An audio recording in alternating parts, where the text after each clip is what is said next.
Les amis, bienvenue, j'espère que vous passez un bon week-end. Pas plus tard qu'hier, je vous ai demandé dans un post qui se trouve d'ailleurs dans l'onglet communauté de ma chaîne YouTube de me poser des questions par rapport à l'actualité de la F1, par rapport à cette saison en cours, puisque oui, ce week-end, exceptionnellement, nous n'avons pas de Grand Prix. Donc je me suis dit pourquoi pas intégrer un petit format qui puisse essayer de combler un petit peu le fait qu'il n'y ait pas de GP et également qui puisse nous permettre de nous exprimer sur divers sujets en rapport bien évidemment avec la Formule 1. Donc j'ai sélectionné plusieurs questions, je vous mets de toute façon les chapitres, vous pouvez surfer sur le sujet qui vous intéresse le plus, mais je vous conseille voilà, de rester du début jusqu'à la fin, ça fait toujours plaisir. En tout cas les amis, on perd pas plus de temps, n'oubliez pas le petit like, le petit abonnement, voilà, et on est parti les amis pour la première question. Alors on commence avec la question de Danny Dan. Alors, Mick Schumacher a-t-il une chance de conduire pour un GP cette année alors qu'il aide Mercedes à performer? Alors, la réponse à ta question, je pense, est dans la question elle-même en fait. Il aide Mercedes à performer. Il l'aide de quelle manière, Mick Schumacher? Alors, Mick Schumacher, déjà, ce qu'il faut savoir, c'est que il va sûrement, et d'ailleurs je crois que c'est déjà fait, il va sûrement participer à quelques séances d'essais libres lors de cette saison, histoire de pouvoir tester la Mercedes, de pouvoir tester les améliorations, notamment quand il y en a. Il va passer également beaucoup de temps au simulateur. Donc oui, dans ta question, tu as tout à fait raison, il aide forcément Mercedes à mieux performer. Et d'ailleurs, je crois qu'en Espagne, il est l'une des raisons principales du très bon résultat qu'ont apporté Mercedes, puisqu'il a passé énormément de temps, notamment dans la nuit du vendredi au samedi, juste avant les qualifications, au simulateur pour essayer de trouver les points d'amélioration de cette Mercedes W14. Donc ça déjà c'est une chose. Seconde chose, alors Mick Schumacher, selon moi, il y a très peu de chances qu'il puisse participer à un Grand Prix cette année. La seule raison valable, ça serait que, et bien sûr on ne leur souhaite pas, ça serait que Lewis Hamilton ou George Russell tombent malades ou qu'il y ait quelque chose d'extra sportif en fait. On va dire qu'il y ait une blessure ou quoi que ce soit. Et ça, on ne leur souhaite pas du tout. Mais un petit peu à l'image de Bahreïn, du Grand Prix de Bahreïn il y a quelques années où George Russell avait remplacé Lewis Hamilton, et bien là, oui, ça serait une possibilité pour Mick Schumacher de pouvoir remplacer l'un des deux pilotes britanniques. Mais honnêtement, ça a 99% de chances de ne pas arriver puisque ça reste des cas assez rares. On passe directement à la question de Liuso. Salut Rami, j'espère que tu vas bien. Penses-tu que Williams va redevenir la pire écurie du plateau? Donc voilà, je vais m'arrêter là pour l'instant pour la question puisqu'il y en a une deuxième qui arrive juste après. Alors, penses-tu que Williams va redevenir la pire écurie du plateau? Honnêtement, on en est déjà pas loin là. Voilà, on va pas se mentir, Williams en ce moment c'est pas forcément la joie, ça dure depuis quelques années déjà, mais je trouve que depuis notamment l'année dernière, il y a quelques petits coups d'éclat voilà, qui viennent se rajouter à leur performance. J'ai l'impression que c'est une voiture qui s'adapte plutôt bien, notamment au circuit avec de grandes lignes droites. On a bien pu le constater, leur moteur Mercedes fonctionne. C'est généralement des réglages avec très peu d'appui qui sont déployés sur la voiture, histoire d'essayer de maximiser la vitesse en ligne droite quand c'est possible. Donc voilà, il y a quand même certaines améliorations. Après, en interne, l'arrivée de James Walls va, je pense, changer pas mal de choses. Il faut savoir que James Walls était quand même chez Mercedes auparavant. Il a d'énormes qualités, notamment en termes d'ingénierie. Il se voyait peut-être trop beau à ce moment-là où Claire Williams était dans l'écurie. Avec l'arrivée de James Walls, je pense qu'ils vont rester maintenant réalistes sur leur véritable performance et surtout réalistes sur leurs futurs objectifs. En tout cas, pour moi, là, est-ce que Williams va redevenir la pire écurie? Je ne pense pas. Je pense que ça va s'améliorer. Et deuxième partie de la question, est-ce que tu verrais Alexander Albon dans une autre écurie? Alors pour le moment, non. Je le trouve très bien aujourd'hui chez Williams. Après, il faut savoir que Alexander Albon reste quand même lié à Red Bull, malgré qu'il soit chez Williams aujourd'hui, il reste lié à Red Bull, donc si jamais il venait à partir de l'écurie Williams, je pense que ça serait vers la direction de Red Bull. On continue les amis avec la question de Sachi. Salut Rami, j'espère que tu vas bien. Comment expliquer la dégringolade de Ferrari cette saison, sachant qu'ils ont été la deuxième force du plateau et ont même posé d'énormes soucis à Red Bull? Je ne suis pas fan de la Scuderia, mais cette chute est tellement flagrante qu'on puisse ne pas la remarquer. Merci, alors merci à toi Sachi pour cette question. Aujourd'hui, selon moi, chez Ferrari, il y a plusieurs problèmes à régler. Je vous les cite un par un.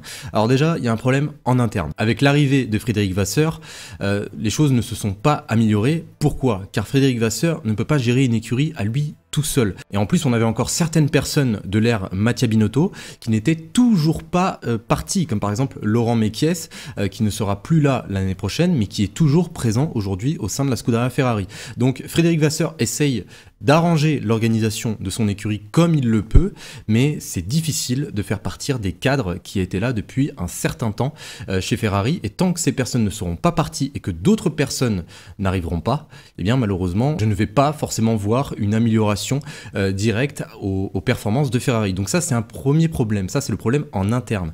Ensuite nous avons le problème au niveau de la monoplace. La monoplace n'est pas de tout reproche, je le répète, la SF23 est une bonne voiture, voilà, je le dis, c'est une bonne voiture. Et le problème de cette SF23, eh bien, c'est son contraste entre la qualification et la course.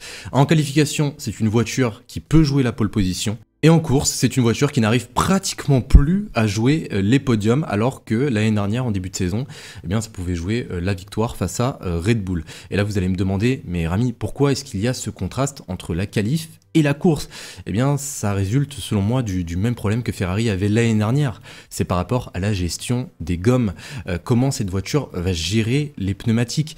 Il y a un véritable problème à ce niveau-là. En qualification, la voiture est légère. Donc la voiture ne va pas trop pousser sur les pneumatiques. Faire un tour rapide ne sera pas aussi difficile que faire, je sais pas, 50, 60, 70 tours, par exemple, en course. En course, elle est totalement différente. Déjà, rien quand on lui met 100 kg d'essence, il y a un déséquilibre. Voilà, les pilotes le sentent. Il y a vraiment un déséquilibre dans la monoplace. La voiture a un comportement totalement différent. Une voiture qui est différente du samedi au dimanche, on peut demander toute l'adaptation possible à un pilote de Formule 1.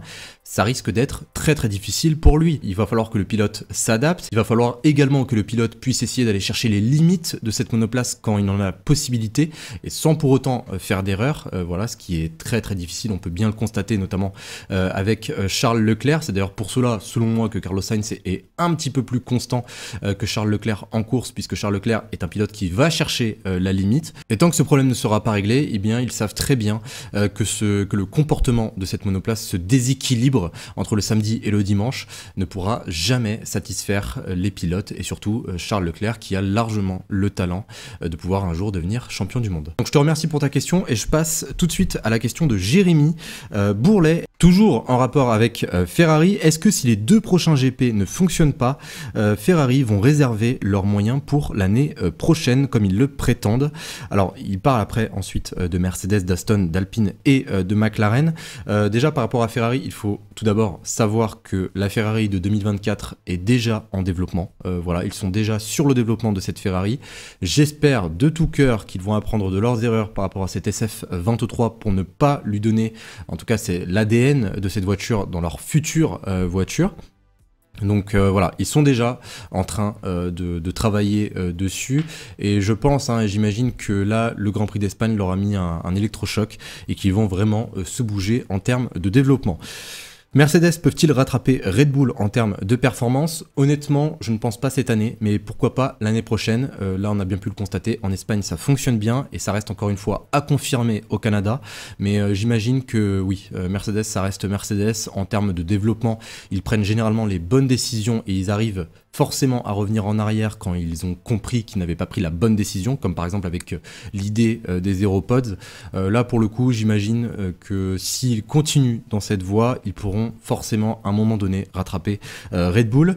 Aston Martin peuvent-ils continuer à performer? Alors Aston Martin, c'est très très clair, pour moi c'est une écurie qui représente l'avenir de la Formule 1. Ils viennent de signer un partenariat avec Ford qui arrivera dans les prochaines années pour construire leur propre moteur. Ils viennent également, et ça c'est toujours en cours, de terminer l'usine qui sera fonctionnelle notamment je pense l'année prochaine. Donc oui, Aston Martin dans les années à venir ça risque d'être encore une fois très très fort. Et pour terminer par rapport à ta question, Alpine peut-elle faire autre chose que de battre McLaren? Honnêtement, dans l'état actuel des choses, je ne pense pas. Voilà, pour moi, je les trouve encore pas assez performants pour rattraper que ce soit Ferrari, Aston Martin, Mercedes et sûrement pas Red Bull. Et je les trouve quand même au-dessus cette année que la McLaren. Par contre, attention quand même à McLaren, il ne faut pas les enterrer trop vite. Ils viennent notamment d'engager un ancien ingénieur de Red Bull. Donc j'imagine qu'avec le temps, ils pourront, je pense, retrouver de la performance. Après, c'est également à Alpine de ne pas s'endormir au niveau de leur développement. On passe à la question de David Thomas. Salut à toi David. Alors, bonjour ami, moi je pose une question, mais comme la majorité de mes questions passent à la trappe avec des youtubeurs, ils répondent jamais. Voilà, je te réponds, je suis là. Je tente quand même. Alors, est-ce que tu crois que Mercedes est capable de revenir aux avant-postes et penses-tu que Stroll peut être évincé d'Aston Martin suite à ses mauvais résultats? Voilà, merci à toi. Alors, merci David pour ta question. Alors déjà, par rapport au cas Mercedes, j'en ai déjà parlé, voilà, un petit peu plus tôt.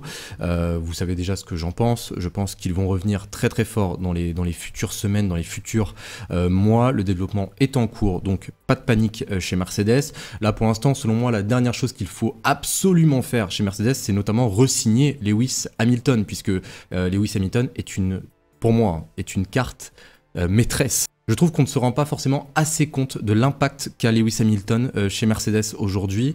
Il ne faut pas oublier qu'il est septuple champion du monde, il a connu énormément de monoplaces. En termes de développement, il sait très bien où emmener Mercedes pour avoir la voiture la plus performante. D'ailleurs, il l'avait dit lui-même au moment où Mercedes ne l'avait pas écouté vis-à-vis du développement, il s'en était énormément plaint. Là, comme par hasard, Mercedes commence un petit peu à l'écouter et la voiture redevient performante. Il prend beaucoup de plaisir dans la voiture, on le sent beaucoup plus stable, et même avoir un pilote qui nous dit très clairement qu'il aime conduire la monoplace, ça change d'un pilote qui galère avec l'arrière de la monoplace comme il galérait notamment l'année dernière. Donc voilà. Déjà, ça c'est une très bonne chose, et là pour moi la priorité c'est de re-signer le septuple champion du monde et essayer de développer la voiture autour de lui. Et par rapport à George Russell selon moi reste un très jeune pilote, ça veut dire qu'il peut facilement, je pense, s'adapter à toute nouvelle monoplace. Donc voilà, je pense qu'ils sont tous dans le même bateau et que si l'un réussit à faire de bonnes performances, l'autre y arrivera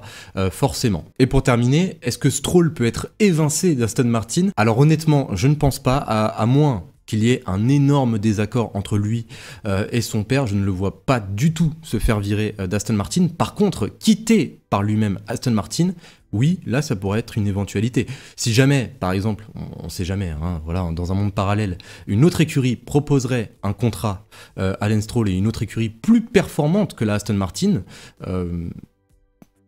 on n'est pas à l'abri qu'il puisse accepter. Voilà, on n'est pas à l'abri. Mais bon, là, en ce moment, les chances qu'on puisse le demander dans une autre écurie plus performante que la Aston Martin, et surtout que Aston Martin sont en train de devenir une véritable top team, je le vois très mal quitter l'écurie familiale, on va dire, même si j'aime pas trop ce terme, l'écurie familiale, pour rejoindre une autre écurie. Donc voilà les amis, concernant vos questions, je tiens à remercier toutes les personnes qui m'ont posé des questions. Bien évidemment, ce format reviendra lors des week-ends où il n'y aura pas de Grand Prix, comme ça on pourra à chaque fois discuter. J'ai dû passer quelques questions puisque certaines questions avaient le même sens que d'autres questions, donc voilà, je m'en excuse pour ceux malheureusement qui ne sont pas passés dans la vidéo. Je me rattraperai dans une future vidéo. En tout cas les amis, j'espère que vous avez bien aimé ce nouveau format. J'essaye vraiment de vous inclure voilà, dans mes vidéos beaucoup plus qu'auparavant. Il y aura énormément d'autres occasions de pouvoir passer dans les prochaines vidéos. En tout cas j'espère vraiment que ce format vous a plu. Si c'est le cas, n'oubliez pas le petit like pour me le faire savoir, de vous abonner si ce n'est pas déjà fait. De tonnes de choses arrivent, notamment lors de la silly season, je vous en dis pas plus. Et sur ce les amis, eh bien, je vous souhaite une excellente journée, une excellente soirée, passez une bonne fin de week-end et on se retrouve très vite. Salut tout le monde.